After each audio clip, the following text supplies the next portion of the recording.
Shrimad Bhagavat Mahapuran N के अनुसार श्री सुखदेव जी कहते हैं, परीक्षित, बलराम जी ने समुद्र तट पर बैठकर एकाग्रचित्त से परमात्मा चिंतन करते हुए अपने आत्मा को आत्म स्वरूप में ही स्थिर कर लिया और मनुष्य शरीर छोड़ दिया।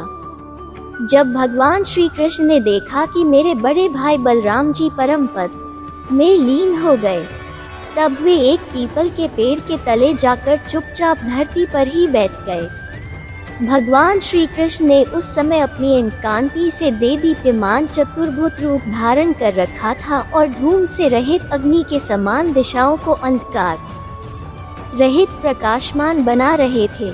वर्षाकालीन मेघ के समान सांवले शरीर से तपे हुए सोने के समान ज्योति निकल रही थी। वक्षस्थल पर श्रीवत्स का चिन्ह शोभायमान था। वे रेशमी पीतांबर की धोती और वैसा ही दुपट्टा धारण किए हुए थे। बड़ा ही मंगलमय रूप था।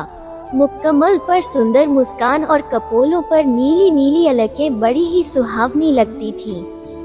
कमल के समान सुंदर सुंदर एवं सुकुमार नेत्र थे। कानों में मकराकृत कुंडल झिलमिला रहे थे। कमर में करधनी, कंधे पर यज्ञोपवीत, माथे पर मुकुट, कलाइयों में कंगन, बाहों में बाजूबंद, वक्षस्थल पर हार, चरणों में नूपुर, अंगुलियों में अंगूठियां और गले में कौस्तुभमणि शोभायमान हो रही थी। घुटनों तक वनमाला लटकी हुई थी। शंख, चक्र, गदा आदि आयुध मूर्तिमान होकर प्रभु की सेवा कर रहे थे। उस समय भगवान अपनी दाहिनी जांघ पर बायां चरण रखकर बैठे हुए थे। लाल लाल तलवा रक्त कमल के समान चमक रहा था। परीक्षित, जरा नाम का एक बहेलिया था। उसने मूसल के बचे हुए टुकड़े से अपने बाण की गांसी बना ली थी। उसे दूर से भगवान का लाल लाल तलवा हरिण के मुख के समान जान पड़ा। उसने उसे सचमुच हरिण समझकर अपने उसी बाण से बीन दिया। जब वो पास आया तब उसने देखा कि अरे, ये तो चतुर्भुज पुरुष हैं। अब तो वह अपराध कर चुका था, इसलिए डर के मारे कांपने लगा और दैत्यदल न भगवान श्री कृष्ण के चरणों पर सिर रखकर धरती पर गिर पड़ा। उसने कहा, हे मधुसूदन, मैंने अनजान में ये पाप किया है।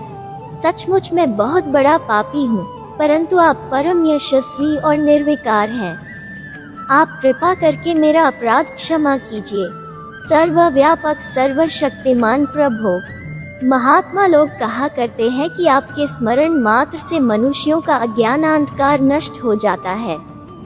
बड़े खेद की बात है कि मैंने स्वयं आपका ही अनिष्ट कर दिया।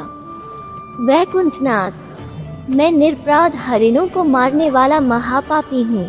आप मुझे अभी अभी मार डालिए, क्योंकि मर जाने पर मैं फिर कभी आप जैसे महापुरुषों का ऐसा अपराध न करूँगा।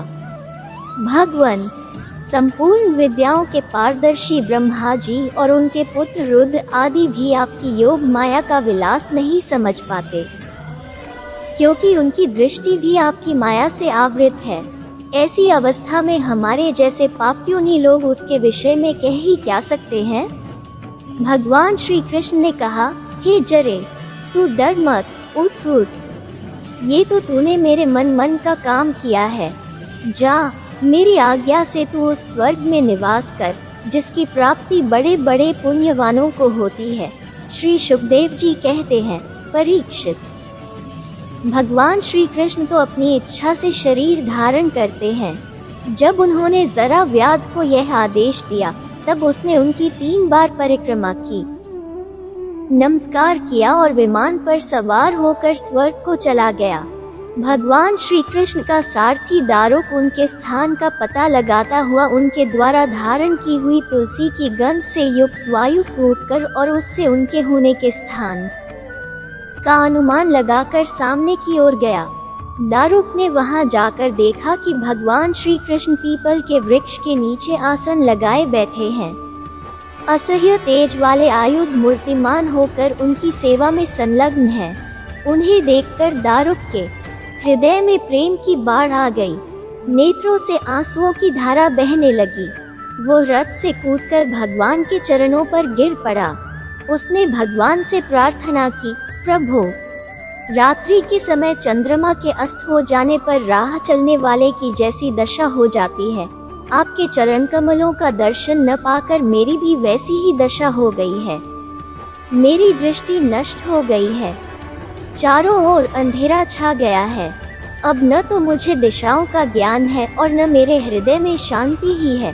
परीक्षित, अभी दारुक इस प्रकार कह ही रहा था कि उसके सामने ही भगवान का गरुड़ ध्वज रथ पताका और घोड़ों के साथ आकाश में उड़ गया। उसके पीछे पीछे भगवान के दिव्य आयुध भी चले गए।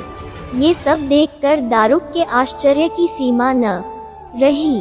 तब भगवान ने उससे कहा, दारुक, अब तुम द्वारका चले जाओ और वहाँ यदुवंशियों के पारस्परिक संहार, भैया बलराम जी की परम गति और मेरे स्वधाम गमन की बात कहो।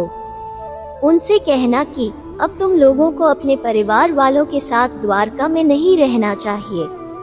मेरे न रहने पर समुद्र उस नगरी को डुबो देगा। सब लोग अपनी अपनी धन संपत्ति, कुटुंब और मेरे माता पिता को लेकर अर्जुन के संरक्षण में इंद्रप्रस्थ चले जाए। दारुक, तुम मेरे द्वारा उपदिष्ट भागवत धर्म का आश्रय लो और ज्ञाननिष्ठ होकर सबकी उपेक्षा कर दो तथा इस दृश्य को मेरी माया की रचना समझकर शांत हो जाओ। भगवान का यह आदेश पाकर दारुक ने उनकी परिक्रमा की और उनके चरण कमल अपने सिर पर रखकर बारंबार प्रणाम किया। तदनंतर वह उदास मन से द्वारका के लिए चल पड़ा। फिर मिलेंगे दोस्तों एक नई कहानी के साथ। तब तक के लिए हंसते रहें, मुस्कुराते रहें, अपना ख्याल रखें और इसी तरह हमारे साथ जुड़े रहें। धन्यवाद। अगर आपको ये कहानी अच्छी लगी और इससे कुछ सीख मिली तो चैनल को सब्सक्राइब ज़रूर करें। आपका एक सब्सक्राइब हमें इसी तरह से नई नई कहानियाँ आपके लिए लाने के लिए प्रेरित करता है।